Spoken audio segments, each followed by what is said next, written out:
We have a new Prime Minister, Paul. Her name is Liz Truss. And she likes pork markets. There you go. In December, I'll be in Beijing, opening up new pork markets. She does very much. This is the kind of culmination of the Conservative leadership. I thought she was a Lib Dem. Liz Truss won the kind of final vote amongst the members over.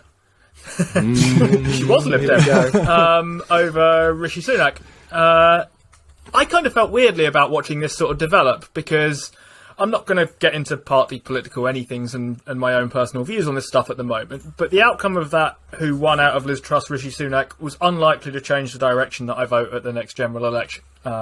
It's not the case that I would have voted for one and wouldn't vote for the other. So there was an element of thinking, look, this doesn't matter much to me. But then a kind of bigger part of me thought, well, I really should pay attention, because this is the Prime Minister, basically. This is now who's going to be in charge of the entire damn country, and whether or not I like it, that really ought to matter to me one way or another.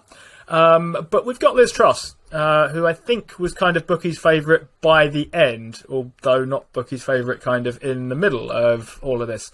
And she's decided to start off by tackling what appears to be the big issue of the day, which is energy bills, more or less. So Ofgem have recently suggested that the energy cap, so the amount that your electricity or gas provider is allowed to charge you per unit of energy, is going to go up in a way that would have increased the average energy bill to about $3,500 a year.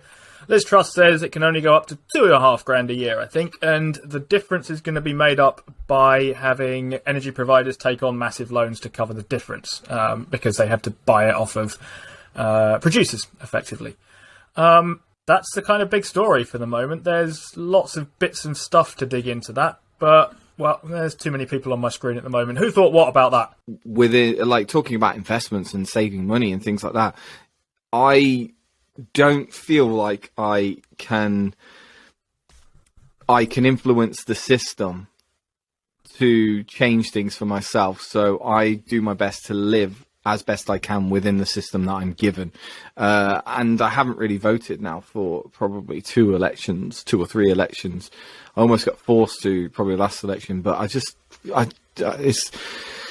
like it's the South Park douche and a turd. I can't really decide between the two, so just let what happens happen. The interesting thing was that Putin said that the election for Liz Truss was undemocratic. Do you feel that way? Because I actually feel that it was quite democratic. But yeah, and I know that's a lot to unpack, right? So he says it was undemocratic because the Tory party gets to choose there. But I think that, you know, we as a country chose the Tory party, or at least that's what we're supposed to do. We're not supposed to choose the big yellow man. We're supposed to choose the actual party that we think is going to do, and particularly your own personal constituency. You're supposed to choose that person is going to have a lot of effect over you, and is supposed to deliver your voice to Parliament.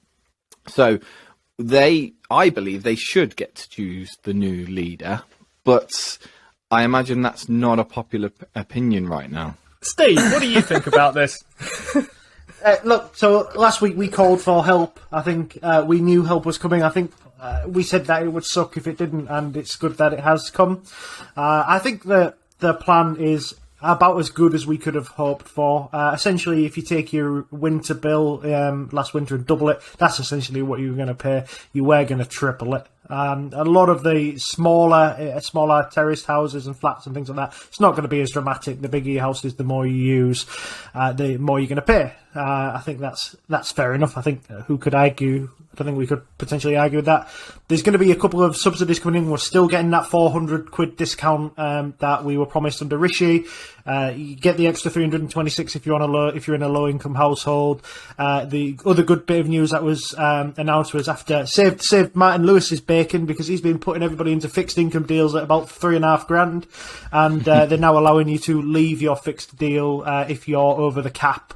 So you can leave it penalty free and rejoin the cap pricing, which is good for some people because they would have been snookered otherwise.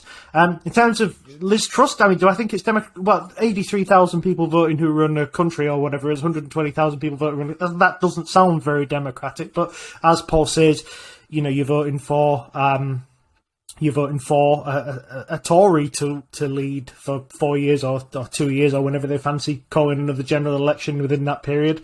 And you shouldn't vote for the man at the top. It does become politics of person rather than politics of party every single time we get to any kind of election. But I mean, I don't really care. It's still blue.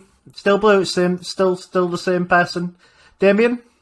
Yeah, so I tend to, like, with Paul here, in the terms of I don't think I have much influence over it, and I don't think it affects me day to day in the sense of the things I do are sit in here and edit, and I don't really think the person in charge of the party will impact me. But I do think something needed to happen, and I'm glad to see it has. And I know there's a lot of conversation about there's going to be a big bill for taxpayers going forward that we pay over decades, but in reality, the current situation was a lot grimmer and needed to be fixed. So that is good.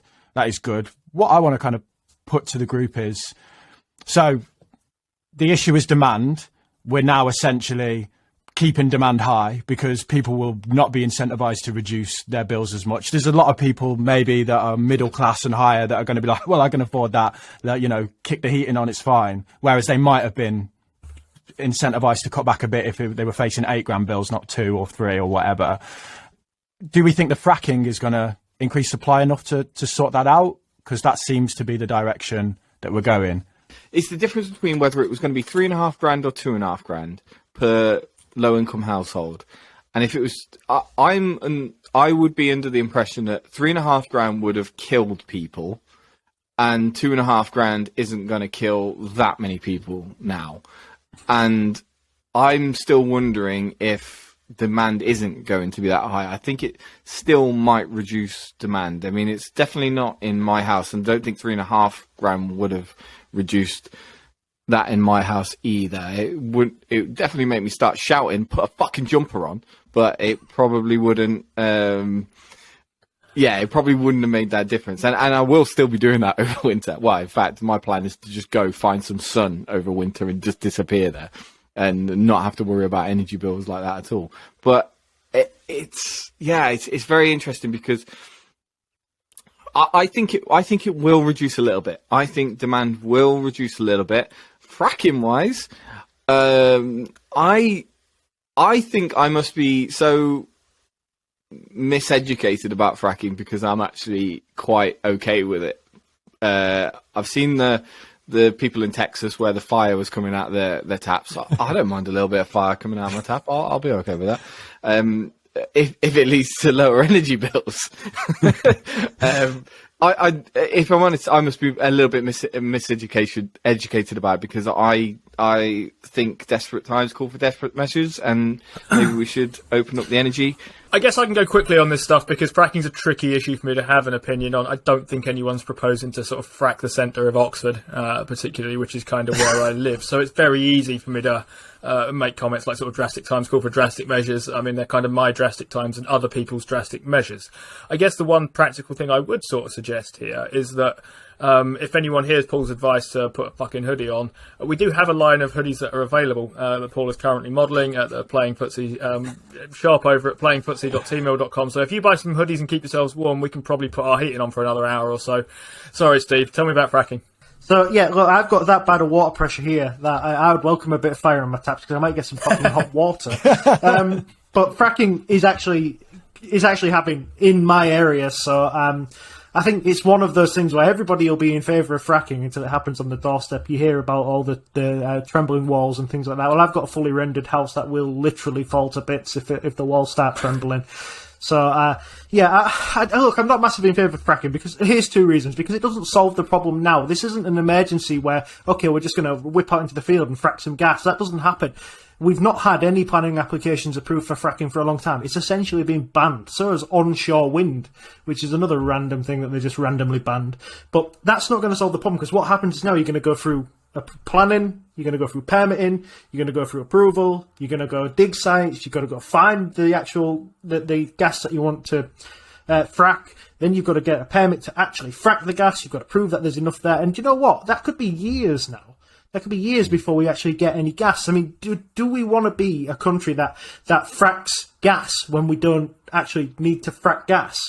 Or do we want to be a country that's running on, solar, wind, renewables, nuclear, whatever clean energy is the clean energy of the day? Do you see what I mean? Like, I don't see the point in fracking because it feels like this has just been shoehorned in there because some lobbyist has got in an EIG ear and said, I really would like to frack something, and you could probably get this out now. I've been saying desperate times for desperate measures. But it doesn't actually solve anything. It solves nothing. Just while you were talking there, I did look up fracking sites in the UK, and my house is right on a fracking site, so now I'm against it. But I do believe that it's the lag time, isn't it? So the infrastructure that's going to have to be built to do the fracking is arguably, not arguably, it will be quicker than nuclear energy, but it's still going to be something like 10 to 15 years as opposed to 20 years. So we really should just get on with it and start building the proper infrastructure that we want to live with forever.